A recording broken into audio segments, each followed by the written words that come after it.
नमस्कार। अगर कोई उत्तर पश्चिम भारत में है तो अगले कुछ दिन जरा ध्यान देने वाले हैं।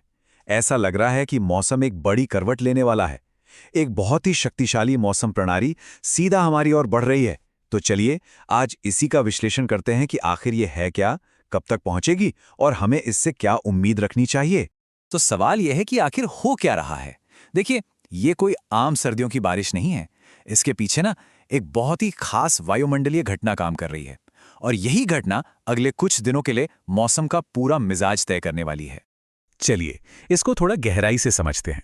देखिए, इस पूरे मौसम के खेल को समझने के लिए हमें सबसे पहले इसके मुख्य खिलाड़ी को जानना होगा, और इसका नाम है पश्चिमी विक्षोभ। अब ये होता क्या है, इसे बिल्कुल आसान भाषा में समझते हैं। ये भूमध्य सागर से ढेर सारी नमी लेकर आने वाली हवाओं का एक तूफान है, और जब ये हवाएं भारत के ऊंचे ऊंचे पहाड़ों से टकराती हैं तो बस बारिश और बर्फ बनकर बरस जाती हैं। असल में ये हमारे यहाँ सर्दियों के मौसम का एक बहुत ही अहम हिस्सा है। लेकिन इस बार मामला थोड़ा अलग है। ये सिर्फ एक अकेली प्रणाली नहीं आ रही, बल्कि कई छोटे छोटे सिस्टम मिलकर एक बड़े और कह सकते हैं काफी शक्तिशाली तूफान को बना रहे हैं। आइए देखते हैं कि ये सब हो कैसे रहा है। तो देखिए, अभी हालत क्या है। उत्तरी पंजाब और राजस्थान में पहले से ही थोड़ी बहुत हलचल तो है, पर असली खिलाड़ी वो तो अब मैदान में उतर रहा है। पश्चिम से एक नया और पहले से कहीं ज्यादा ताकतवर पश्चिमी विक्षोभ जो पूरी बाजी पलटने वाला है।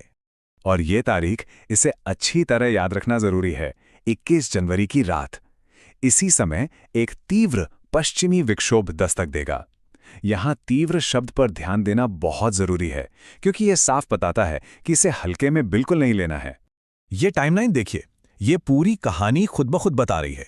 19 से 21 जनवरी तक तो समझ लीजिए मौसम सिर्फ ट्रेलर दिखाएगा। असली फिल्म शुरू होगी 21 की रात से, और 23-24 जनवरी वो होगा इसका क्लाइमैक्स, जब अरब सागर से आने वाली नमी का एक बहुत बड़ा हिस्सा इसे कह सकते हैं सुपरचार्ज कर देगा। तो अब सबसे जरूरी सवाल पर आते हैं, इसका अलग अलग इलाकों पर क्या असर पड़ेगा।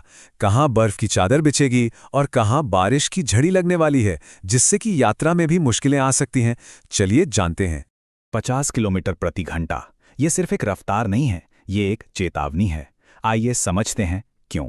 इसका मतलब ये है कि सिर्फ बारिश और बर्फ के लिए ही नहीं, बल्कि तेज हवाओं के लिए भी तैयार रहना होगा। और ये हवाएं मैदानों से लेकर पहाड़ों तक हर जगह अपना असर दिखाएंगी और हालात को मुश्किल बना सकती हैं।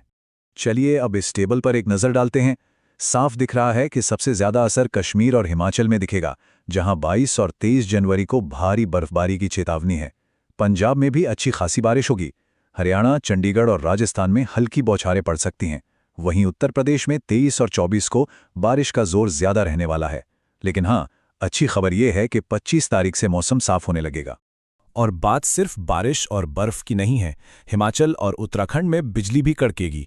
मैदानी इलाकों में 30 से 40 किलोमीटर प्रति घंटे की रफ्तार से हवाएं चलेंगी, और जम्मू कश्मीर में वहां हवा की रफ्तार 50 किलोमीटर प्रति घंटे तक जा सकती है, जो वाकई काफी तेज है। तो ठीक है, अब तक की सारी जानकारी को एक साथ रखते हैं और देखते हैं कि आने वाला हफ्ता आखिर दिखेगा कैसा। तो इसे याद रखने का एक आसान तरीका है। ये पूरी कहानी 4 हिस्सों में है।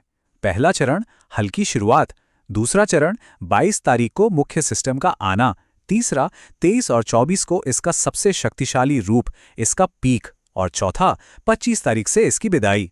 इस तरह से मानसिक रूप से तैयार रहने में मदद मिलेगी। और इस सिस्टम की असली ताकत का राज इस एक लाइन में छिपा है, अरब सागर से आने वाली नमी की जबरदस्त मात्रा।